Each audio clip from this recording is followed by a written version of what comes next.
صلی اللہ علیہ محمد وآلہ وسلم اللہم ربنا آتنا فی الدنیا حسنہ وفی الآخرۃ حسنہ وقنا عذاب النار وقنا عذاب القبر وقنا عذاب الحشر وقنا عذاب المیزان اللہم انک عفو تحب العفو فاعف عنا اللہم اجرنا من النار یا مجیر یا مجیر یا مجیر۔ الہ العالمین ارحم الراحمین، کس منہ کے ساتھ اب تیرا شکر ادا کریں کہ تو نے جب تمام مخلوقات کو پیدا فرمایا تو تو نے ہمیں اشرف المخلوقات یعنی انسانوں میں پیدا فرمایا، اور اللہ پاک پھر کافر بھی انسان ہی ہے، اس سے بڑھ کر تو نے ہم پہ یہ مہربانی فرمائی کہ تو نے ہمیں مسلمانوں میں پیدا فرمایا۔ اور اے اللہ پروردگار، مسلمانوں میں سے بھی کس قدر ایسے بد نصیب ہیں جو نبی پاک صلی اللہ علیہ وآلہ وسلم پر درود و سلام نہ پڑھتے ہیں، نہ مانتے ہیں، نہ پڑھنے دیتے ہیں۔ اللہ کریم پھر اس نعمت کے لیے تیرا کس منہ سے شکر ادا کریں کہ جو کام تو خود کرتا ہے، اور تو قرآن میں فرماتا ہے ان اللہ و ملائکتہ یصلون علی النبی یا ایھا الذین آمنوا صلوا علیہ وسلموا تسلیما، اے ایمان والو تم بھی اس نبی پر خوب خوب درود اور سلام بھیجو۔ اے ہمارے پروردگار، تیرا کس منہ سے شکر ادا کریں کہ تو خود محبوب پر درود بھیجتا ہے، اور تو قرآن میں حکم دیتا ہے کہ درود بھی بھیجو اور سلام بھی بھیجو، اور پھر تو نے ہمیں اس حکم پر عمل کرنے کی توفیق عطا فرمائی۔ اللہ پروردگار، حکم عام ہوتا ہے، توفیق خاص ہوتی ہے۔ جیسے سب سے کہا جاتا ہے اقیم الصلاۃ، نماز قائم کرو، لیکن نماز پڑھتے کچھ ہی لوگ ہیں۔ اس کی وجہ یہی ہے کہ حکم عام ہوتا ہے، توفیق خاص ہوتی ہے، اور جن کو توفیق دی جاتی ہے انہیں کھڑے ہونے کی اجازت نصیب ہوتی ہے۔ اے اللہ پروردگار ارحم الراحمین، کچھ ایک شے بھی ہم میں ایسی نہیں جس سے ہم یہ سمجھیں کہ یہ نعمتیں ہمارے عمل سے ہیں۔ اے ہمارے پروردگار، تیرے فضل کی قسم ہے، سب کچھ تیرا فضل ہی ہے۔ بس اے ہمارے رب العالمین ارحم الراحمین، جو تو نے ہم سب کو یہاں اپنے محبوب کے اسم محمد کی برکت سے اکٹھے ہونے کی توفیق عطا فرمائی، تو نے ہمیں اپنا اور اپنے محبوب کا ذکر کرنے کی توفیق عطا فرمائی، سننے کی توفیق عطا فرمائی۔ اللہ پاک اپنے محبوب کا صدقہ ہے ہم سب کا آنا بیٹھنا، سننا سنانا، پڑھنا پڑھانا، سمجھنا سمجھانا اپنی بارگاہ میں قبول و منظور فرما لے۔ اے اللہ پروردگار ارحم الراحمین، ہم سے غلطیاں کوتاہیاں ضرور ہوئی ہیں کیونکہ ہم ناقص ہیں۔ ہمارے رب العالمین وہ ہماری غلطیوں کو، ہماری کوتاہیوں کو معاف فرما دے، اور ہم سے اس محفل کے ثواب کو اپنی بارگاہ میں قبولیت کا شرف عطا فرما دے۔ اللہ پاک ہر دانے، ہر ذرے، ہر قطرے اور ہر حرف کو قبولیت کا شرف عطا فرما دے۔ اللہ العالمین ارحم الراحمین، جو بھی کچھ یہاں موجود ہے بڑھا چڑھا کر روشن اور منور فرما کر اس کا ثواب رسول اللہ صلی اللہ علیہ وآلہ وسلم کو پہنچا دیں، اور آپ صلی اللہ علیہ وآلہ وسلم کے مبارک ہاتھوں سے آپ کی ساری امت کو تقسیم فرما دیں۔ اللہ پاک امت محمدی کے اچھوں کو عطا فرمائیں، اچھوں کے صدقے سے بروں کو عطا فرمائیں، کسی کو بھی حضور علیہ الصلوۃ والسلام کی رحمت سے محروم نہ فرمائیں۔ اللہ پروردگار، شاید کسی برے کو ہدایت نصیب ہو جائے، شاید کسی بھٹکے ہوئے کو راہ ہدایت نصیب ہو۔ اے اللہ پروردگار ارحم الراحمین، اس محفل کا کل ثواب ہم سب کے خاندانوں میں موجود سارے فوت شدگان کو عطا فرما دے، جو بخشے ہوئے ہیں ان کے درجات کو بلندیاں عطا فرما دے، اور جو پھنسے ہوئے ہیں ان کو نجات نصیب فرما دے۔ اللہ کریم یہ دعائیں ہمارے لیے بھی اپنی بارگاہ میں محفوظ فرما دے۔ اے اللہ ہمارے رب العالمین ارحم الراحمین، ہم اپنے نفس کے شر سے اور شیطان کے شر سے آپ کی پناہ مانگتے ہیں۔ ہمارے الہ، ان دونوں کافروں سے بچنا ہمارے بس کی بات نہیں ہے۔ یہ ہمارا نفس ہمیں برائی کی طرف کھینچتا ہے، اور شیطان ہمیں برائی کی طرف دھکیلتا ہے، اور اے اللہ اگر کسی بندے کو کھینچا بھی جائے اور دھکیلا بھی جائے تو وہ بیچارہ کب کھڑا رہ سکتا ہے؟ سو ہم بھی بار بار گرتے ہیں۔ اے اللہ پروردگار، تیرا انگنت کروڑ بار شکر ہے کہ جب بھی تجھ سے معافی مانگتے ہیں تو اپنے بندوں کو ضرور معاف کرتا ہے۔ اے اللہ پس تو ہمیں اپنے ہر چھوٹے سے چھوٹے اور بڑے سے بڑے گناہ پر توبہ کرنے کی توفیق عطا فرما، اور اے اللہ تو ہماری توبہ کو قبولیت کا شرف عطا فرما دے۔ اللہ تعالیٰ ہمارے کبیرہ صغیرہ، کھلے چھپے، عمدن سہون سارے گناہوں کو معافی عطا فرما دے، اور ہمیں اس محفل سے اپنے کاغذ صاف لے کر نکلنے کی توفیق عطا فرمائے۔ اللہ پاک اس کے بعد جتنی ہماری زندگی رہ گئی ہے، بار الہ ہم سے جب بھی کبھی کوئی غلطی ہو ہمیں اس غلطی کا احساس عطا فرمائیں اور پھر ہمیں اس پر قبولیت والی توبہ نصیب فرما دیں. اللہ پاک ہم یہاں سے بخشی ہوئی حالت میں اٹھائے جائیں, بخشی ہوئی حالت میں باقی عمر گزاری جائے اور بخشی ہوئی حالت میں ہمیں مرنے کی سعادت نصیب ہو. اے اللہ اے ہمارے رب العالمین اے ارحم الراحمین, نبی پاک صلی اللہ علیہ وآلہ وسلم فرماتے قبر آخرت کی منزلوں میں سے پہلی منزل ہے. جس پر یہ آسان ہے اس کے لیے آگے آسانیاں ہیں, اور جس پر یہ مشکل ہے اس کے آگے لیے بڑی مشکلیں ہیں. اللہ پاک ہم تیری رحمت سے پناہ مانگتے ہیں کہ ہمارے لیے اس منزل کو مشکل کیا جائے. اللہ اپنی رحمت سے ہمارے لیے ان منزلوں کو عافیتوں کے ساتھ آسان فرما دے. جینا بھی عافیت کے ساتھ آسان فرمائے, مرنا بھی عافیت کے ساتھ آسان فرما دے. اے اللہ اے ہمارے رب العالمین اے ارحم الراحمین, ہمارے گھروں میں اور ہمارے دلوں میں جو بھی تنگیاں ہیں, جو پریشانیاں ہیں, جو مشکلیں ہیں, جو بھی سختیاں ہیں, اللہ کریم اللہ العالمین کسی کو معلوم ہو یا نہ ہو تجھ سے تو چھپا کچھ بھی نہیں ہے. اللہ تعالیٰ ہمارے گھروں کو اور ہمارے دلوں کو آسانیاں عطا فرما دے. ہماری مشکلوں کو اللہ کریم عافیتوں کے ساتھ آسانی کا رستہ دکھا دے. اللہ العالمین ارحم الراحمین, جو خفقیاں ہیں, جو جھگڑے ہیں, لڑائیاں ہیں, اللہ کریم اپنی رحمت سے ان کو دور فرما دے. اللہ العالمین ارحم الراحمین ہمیں اور ہماری نسلوں کو اپنے محبوب کی چاکری میں قبولیت کا شرف عطا فرما دے, اور اللہ کریم اپنے حبیب کے دروازے سے ہی ٹکڑا اٹھانے کی توفیق عطا فرمائے. اللہ پروردگار جب آپ نے تقسیم انہی کو کرنے کے لیے فرمایا ہے تو بے شک جسے وہ دیں گے اس سے ہی ملے گا. اے اللہ اے ہمارے رب العالمین, محبوب فرماتے ہیں اللہ یوتی و انا قاسم, بے شک اللہ عطا کرتا ہے اور میں ہی تقسیم کرتا ہوں. اے ہمارے پروردگار پھر جو تقسیم کرتے ہیں ہمیں ان کے دروازے پر کھڑے رہنے کی توفیق عطا فرمائے تاکہ ہمیں بھی اور ہماری نسلوں کو بھی فیض نصیب رہے. اے اللہ ہمارے پروردگار اے ارحم الراحمین, ہمارے گھروں اور ہمارے دلوں میں درود پاک کے چراغ ہمیشہ روشن رہے. ہماری آنکھیں بجھ بھی جائیں, درود پاک کے چراغ ہمیشہ ہمارے گھروں میں روشن رہیں اور ہم اٹھا بھی لیے جائیں. آپ کے حبیب کی خوشبو ہمارے گھروں کے صحنوں سے کبھی نہ اٹھائی جائے. ہمارے پیچھے ہماری نسلوں کو بھی یہ نعمتیں سنبھالنے کی توفیق نصیب ہو, اور جو کچھ ہمیں درود کی برکت سے عطا ہوا ہے ہماری نسلوں کو اس سے بڑھ کر عطا ہو. اے اللہ ہمارے پروردگار اے ارحم الراحمین, وطن عزیز پر اپنا رحم فرما دے بار الہ. اللہ کریم جہاں ہم آ کر کھڑے ہو گئے ہیں آپ کی رحمت کے سوا کوئی آسرا نہیں ہے جو ہمیں اس تباہی کے گڑھے سے باہر نکالے گا. اللہ پروردگار پاکستان پہ رحم کر دے بار الہ العالمین ارحم الراحمین, اس سے کوئی سنبھالنے سنوارنے والا ہاتھ عطا فرما دے. الہ العالمین ظالموں, غاصبوں, ڈاکوؤں, چوروں اور لٹیروں سے ہمیں نجات دے دے ہمارے پروردگار. بے شک یہ ہماری ہاتھوں کی کمائی ہے اللہ پاک, لیکن آپ معاف فرمانے والے ہیں. اللہ پاک بحیثیت پاکستانی ہمیں معاف کر دے, ہم سب کو بحیثیت قوم معاف فرما دے بار الہ, اور ہمارے لیے آسانیاں فرما دے, ہمارے بچوں کے لیے آسانیاں فرما دے, ہمارے بیٹوں کے لیے, ہماری بیٹیوں کے لیے آسانیاں فرما دے. اللہ رب العالمین ارحم الراحمین اس ظلم اور اس جبر سے ہماری نسلوں کو نجات عطا فرمائیں. اللہ پروردگار ہمیں وہ نہ دکھائیں جسے دیکھنے کی ہم میں ہمت نہیں ہے, اور ہمیں وہ نہ سنوائیں جسے سننے کی تاب ہمارے اندر نہیں ہے. اے ہمارے رب العالمین اے ارحم الراحمین, آپ ہم سب کا آنا بیٹھنا قبول و منظور فرما لیں. جو ہم نے سنا ہے اسے ہمیں یاد رکھنے اور عمل کرنے کی توفیق عطا فرما دیں. اللہ کریم و رحمان اہل خانہ اس مبارک محفل کے لیے جس قدر بھی تھکے ہیں ہمارے الہ, ہر حرف ہر انگلی سے ان کا تھکنا قبول و منظور فرما لیں, اور جو بھی جانی و مالی انہوں نے اس راہ میں خرچ کیا ہے اللہ پاک ایک ایک کے بدلے ان کو کروڑوں گنا زیادہ عطا فرمائیں, اتنا عطا فرمائیں کہ ان کی نسلیں بھی میلاد منائیں. اے اللہ پروردگار ارحم الراحمین ہم سب کو خصوصی طور پر اہل خانہ کو بار بار اپنے محبوب کا میٹھا روزہ دیکھنے کی سعادت نصیب فرمائیں, اور اس میلاد پاک کا صدقہ ہے اللہ کریم و مہربان بار بار آنے جانے کے اسباب اور وسائل عطا فرمائیں. اللہ رب العالمین ارحم الراحمین ہم سے جب بھی کبھی جس بھی کسی نے جس بھی دعا کے لیے کہا ہے سب کہنے والوں کی ساری دعاؤں کو اپنی بارگاہ میں قبولیت کا شرف عطا فرما دے. اللہ کریم و رحمان و مہربان اپنے فضل کے ساتھ ہم سے راضی ہو جائے. اللہ پاک ہمارے بیماروں کو شفائے کاملہ و عاجلہ عطا فرما دے. ہماری بیٹیوں اور ہمارے بیٹوں کے اچھے نصیب فرما دے. جنہیں اولادیں عطا فرمائی ہیں ان کی اولادوں کو ان کے لیے ٹھنڈک بنا دے, اور جو اس نعمت سے محروم ہے انہیں صالح اولاد تندرستی والی اور لمبی زندگی والی عطا فرما دے.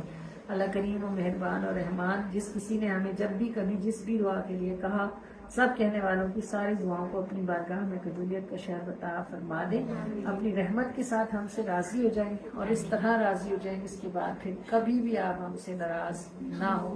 جو ہم نے مانگ لیا ہے ہمیں وہ بھی عطا فرما دے، جو ہم سے رہ گیا ہے ہمیں وہ بھی نصیب فرما دے، آمین یا رب العالمین، یا ارحم الراحمین، یا ارحم الراحمین، یا ارحم الراحمین، یا ربنا یا ربنا یا ربنا یا ربنا یا ربنا۔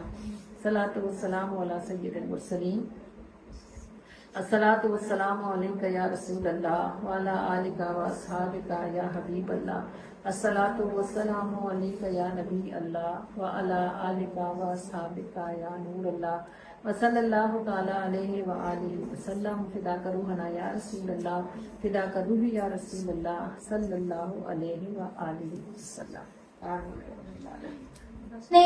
کلام ہے جس پر ہوا کرم، اس اذن کلام ہے، سلطان دو جہاں کو ہمارا سلام ہے، سلطان دو جہاں کو ہمارا سلام ہے، سب کے نہیں ہے مومنوں کی جان سے قریب، دنیا و آخرت کے ہر ایک مرض کے طبیب، خوش بخت ہے جو آل نبی کا غلام ہے، خوش بخت ہے جو آل نبی کا غلام ہے، سلطان دو جہاں کو ہمارا سلام ہے، سلطان دو جہاں کو ہمارا سلام ہے۔ جاتے ہیں خاص خاص کو رستہ یہ عام ہے، سلطان دو جہاں کو ہمارا سلام ہے۔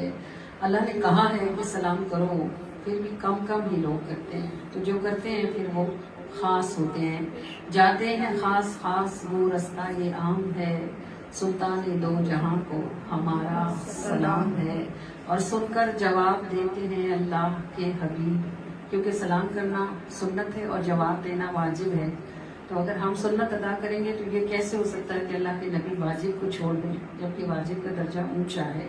تو سن کر جواب دیتے ہیں اللہ کے حبیب، ہر ایک کو جہاں میں یہ نعمت کہاں نصیب، جن پر ہوا کرم انہیں اذن کلام ہے، سلطان دو جہاں کو ہمارا